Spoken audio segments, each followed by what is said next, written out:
Welcome to the Story Learning Podcast, regular doses of language learning tips and motivation to help you become fluent in any language. With me, Olly Richards. For language programs, books, free resources, and much more, visit StoryLearning.com. Good morning, everybody. Welcome back to the podcast. Super excited to have you here. This is the I Will Teach You a Language podcast. And if you're new here, then what you get is strategies and ideas and tips and tricks and things like that for learning languages faster. This is kind of like my sounding board, really. It's my playground, this podcast. I get to just talk about all the things that I've learned and studied over the years that I know help you learn languages faster. Now, there's a bunch of really cool stuff coming up. We're launching the Fluent Spanish Academy at the end of this week, so stay tuned on Thursday for information about that. Also got a couple of great conversations coming up. I'm excited to be back on Luke's English podcast on Thursday, although I'm not sure when that will go live. Also having some conversations with Steve Kaufman at the end of this week. I know a few of you guys have requested that I get Steve Kaufman onto the show. Steve Kaufman from Link, of course, ilngq.com. Link, great piece of language software, fantastic polyglot. We're going to record some conversations at the end of this week, so look out for those on YouTube and also on the podcast. If you haven't subscribed to my channel on YouTube, make sure you do. There's a bunch of great language video stuff coming out on there all the time. Anyway, now we've got a wonderful question from Andy today, so let's get right into it. Hi Ollie, I'm Andy from Hertfordshire in the UK, and I'm a recent listener and now addict of your podcast. And my question is this: how can I learn to ignore words I don't know when listening to my foreign language? I've been learning Korean properly for about a year using a tutor on italki. And often when my tutor says a sentence of, for argument's sake, 10 words, I might not understand or even hear clearly word number 3 or so. I then also miss words 4 to 10 in the sentence and have to get her to explain word 3, then repeat the whole sentence so that I can move past the word I got stuck on. How can I learn to ignore word 3 so I get the gist of the sentence, and then word 3 may even be obvious from the context? Thanks for any tips you can share. Hey Andy, thank you very much for that question. Now, I'm sure that everybody, when they were listening to that, was just going, yes, yes, yes, because this gets right to the heart of what it means to learn and to be studying foreign languages, right? This whole thing of, you're talking to someone, you really want to communicate and have that conversation, and yet there are just words coming out at you that you just don't understand, and you're trying hard, but you just don't get it, and you get frustrated, and you just end up having to ask them to tell you what it means in English, or best case, getting them to repeat it tons of times. So what can you do? Well, I'm going to have to start this off by saying, look, there is no silver bullet here. This is, we're really talking about the fundamentals of language learning. So how do you get to the point where you can effortlessly understand a native speaker? So there is no silver bullet. But what I can share with you are the experiences that I've had doing this, because there are definitely things that you can do that over the long term are going to help you. Now, Andy, what I like about your message is that you are very much aware of the problem, right? Sometimes I get questions along the lines of, I don't understand anything. What's wrong with me?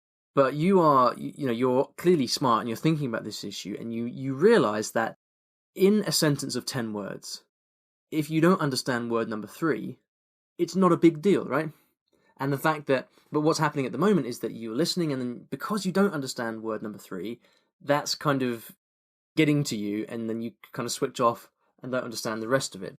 So let's take a step back. The first thing to say is you do not need to understand every word in order to understand, to take part in a conversation, and this is vital to understand for all of you guys listening. Obviously, we want to understand every word, but you don't need to. And even in my stronger languages, happens all the time. I'm sitting around with friends having a conversation, and there are words I don't understand, but it doesn't matter because I get the main point of everything else that's going on. And this is really, I think, the key, the point that most people want to get to, where you can understand enough that the conversation becomes effortless. And if you can crack this, if you can get to this point, then it's amazing. It's like the best thing that will ever happen to you, because from that point, then you end up speaking more, you end up listening more, and you end up making more progress. And as I said, you're already aware of this.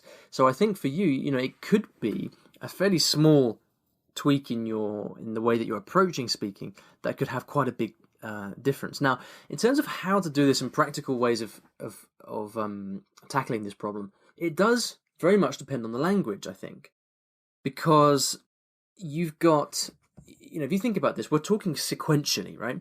So you start at the beginning of the sentence and then you finish at the end. Now that might sound might sound obvious, and it is, but think about the way different languages work. In English, you tend to front load the sentence, which means all of the key information comes at the beginning of the sentence. Other languages like that would be Spanish, for example, does that as well. Cantonese does that too.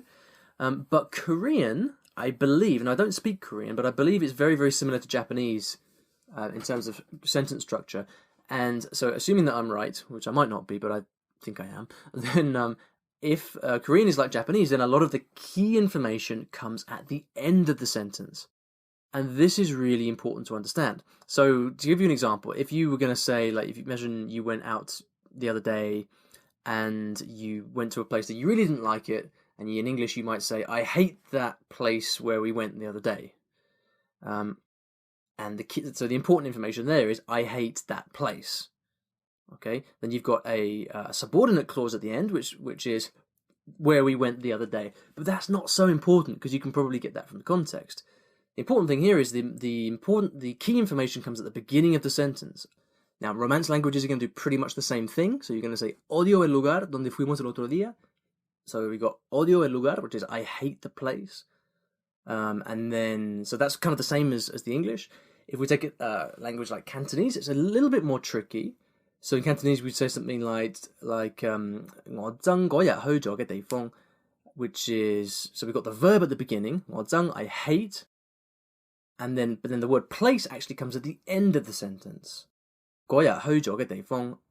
So that's a little bit more complex. But then in Japanese, which I believe is going to be the same as Korean, everything comes at the end of the sentence.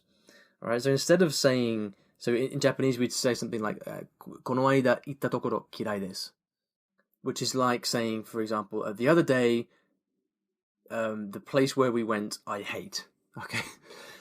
So the point of this is that as the listener, let's imagine that you got caught up halfway through one of those sentences.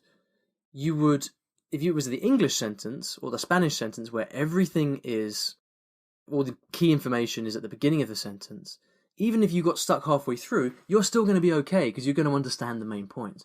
But with Japanese or Korean, if you get caught up halfway through the sentence, you still haven't heard the main information. And that's why this is going to be more, this problem of not understanding words is going to be more difficult for you with those languages, where the sentence structure is very, very different from what you're used to. Okay? So, this means for you, Andy, and for anyone else learning Korean or similar languages, I guess German in some cases might be the same as well, is that you can't afford to worry too much about every word, because if you do, you know you're never going to get to all important information at the end of the sentence. So, what can we do about it? Well, the first thing is, Andy, as you suggested in your message, the most simple advice really is to say, look, don't worry about a word. If there's a word that you don't understand, be mindful of what's going on and just allow yourself the opportunity to listen to the end of the sentence. That's the first thing to say, but I guess that's easier said than done, right? Because you start to panic. But it is worth saying, because in many respects, that is the most important thing. You've got to allow yourself the luxury of listening to the end of the sentence before you kind of jump to conclusions. And I often have this. I found this the other day actually.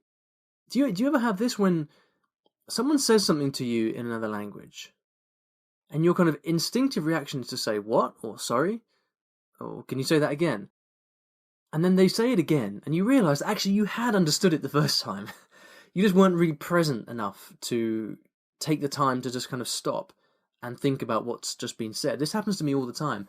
So I think this thing of allowing yourself to listen to the end, and then not just that, but pause, and before you ask for help or you ask for a repetition, just pause and just breathe and just think about what you just heard.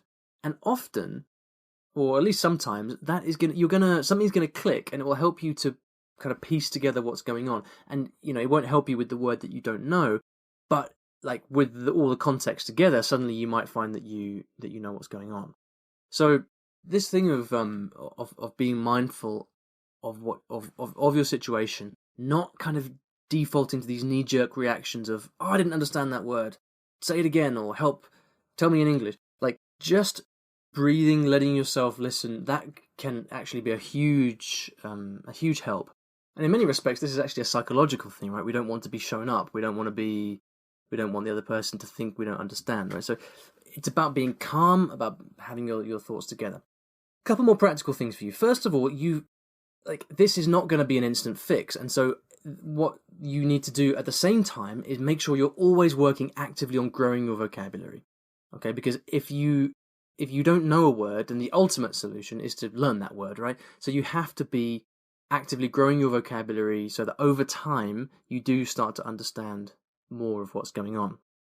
One of the implications of this is that when you're speaking with your teacher or your conversation partner, make sure that if there's something useful that they say, get them to write it down, make sure you have a record of it, and then go away, revise that, learn it in whatever way you like to do.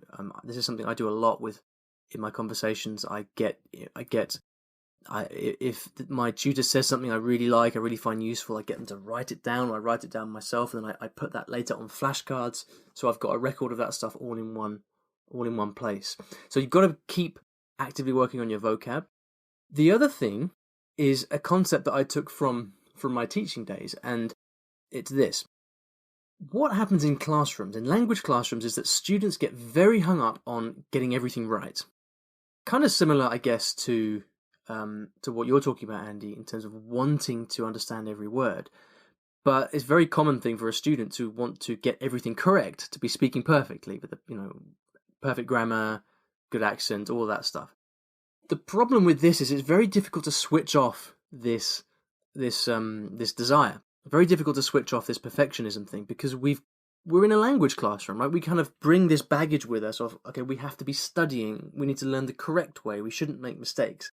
And so one of the things that I always did in class is to have certain sessions, certain parts of the lesson that were dedicated to either form or meaning.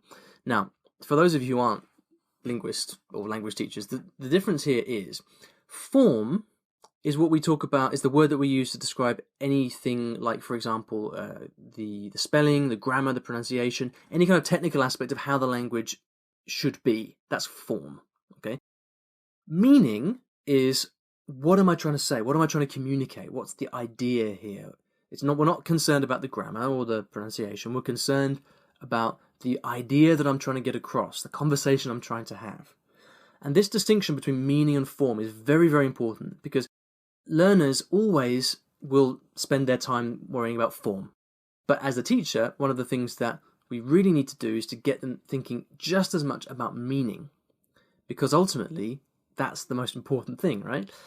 And so I would have entire blocks of my lessons, say 5, 10, 15 minutes, where we were not allowed, or where I would just focus on getting them to have conversations. There'll be no corrections, no grammar work, nothing. It would just be speaking. And so what you could do, Andy, is have sections of your lessons where you say to yourself, right, for the next 5 minutes, or for the first 15 minutes of the lesson, I am not going to ask for a correction, or I'm not going to ask for a translation or nothing. I'm just going to, I can ask for a repetition, I can ask for clarification, but I have to do it in Korean. But it's as if you give yourself a kind of no English rule for a certain amount of the lesson. Now, this doesn't necessarily help you straight away to understand these unknown words, but it does start to build up your ability to cope with these situations. Because it's struggle with the language that ultimately leads to progress. Okay, I'll say that again because it's really important. Struggle leads to progress. But it's all too easy to kind of get out of that struggle by saying, oh, what did you just say? How do you say that in English? So it's really important to keep forcing yourself and to keep, don't let yourself get away with it too easily. Imagine that you're in Korea and you're talking with someone that doesn't speak English. What are you going to do? You're going to have to get through the conversation somehow. And this is one of the great things about immersion, is that you have to understand and you have to communicate. So challenge yourself to do that, and you will find that over time these things do get easier. All right, so let me very quickly summarize the stuff that I've spoken about here, because there's quite a lot of stuff and I've rambled a lot, I realize. So we're talking about how to deal with unknown words when you're listening or when you're speaking. Okay, number one is to remember that you don't have to understand every word in order to play a full part in the conversation. So if there's a word you don't understand, stay calm, breathe, listen to the end of the sentence, and then pause and think back to what you've just heard and see if you can make sense of it. Second thing is, have sections of your lesson where you just focus on meaning. So you're not allowed to use any English, you're not allowed to ask for translations, nothing. Simply have a defined period of time when you're focused on English. And then the third thing is to, I've messed up the order, never mind. The third thing is to always be working actively on growing your vocabulary and learning from your conversations, so that over time this becomes less of an issue because you simply know more vocabulary. So, Andy, very long-winded answer to a simple question. I hope that was helpful. If you would like to ask me a question, then head over to iwillteachyoualanguage.com/ask. Also, please make sure that you're subscribed to the podcast. So whether you're using Stitcher or iTunes or whatever it is, pull up the podcast, subscribe so that you get every single episode. A lot of exciting stuff to come at the end of this week and next week. I think I'll leave it there. Thank you so much for listening, and I'll see you in the next episode of the podcast. Thanks for listening to today's episode. And here at Story Learning, everything that I do is powered by stories, whether that's writing books, teaching lessons, crafting courses. My mission is to help everyone succeed at learning a new language through the power of story. And we now have comprehensive language courses in over 15 languages, from Spanish to French, Korean to Japanese, and across all levels from beginner to mastery. And you can take a 7-day free trial of any of these programs by visiting storylearning.com/courses. I've poured my heart and soul into creating these courses over the last 10 or so years, and we've helped tens of thousands of new students achieve their dreams of learning a new language, all through the power of story. So go ahead and take a free trial. There's no commitment. You can try out our method for free, see if this can also be the breakthrough for you that it's been for so many other people. storylearning.com/courses.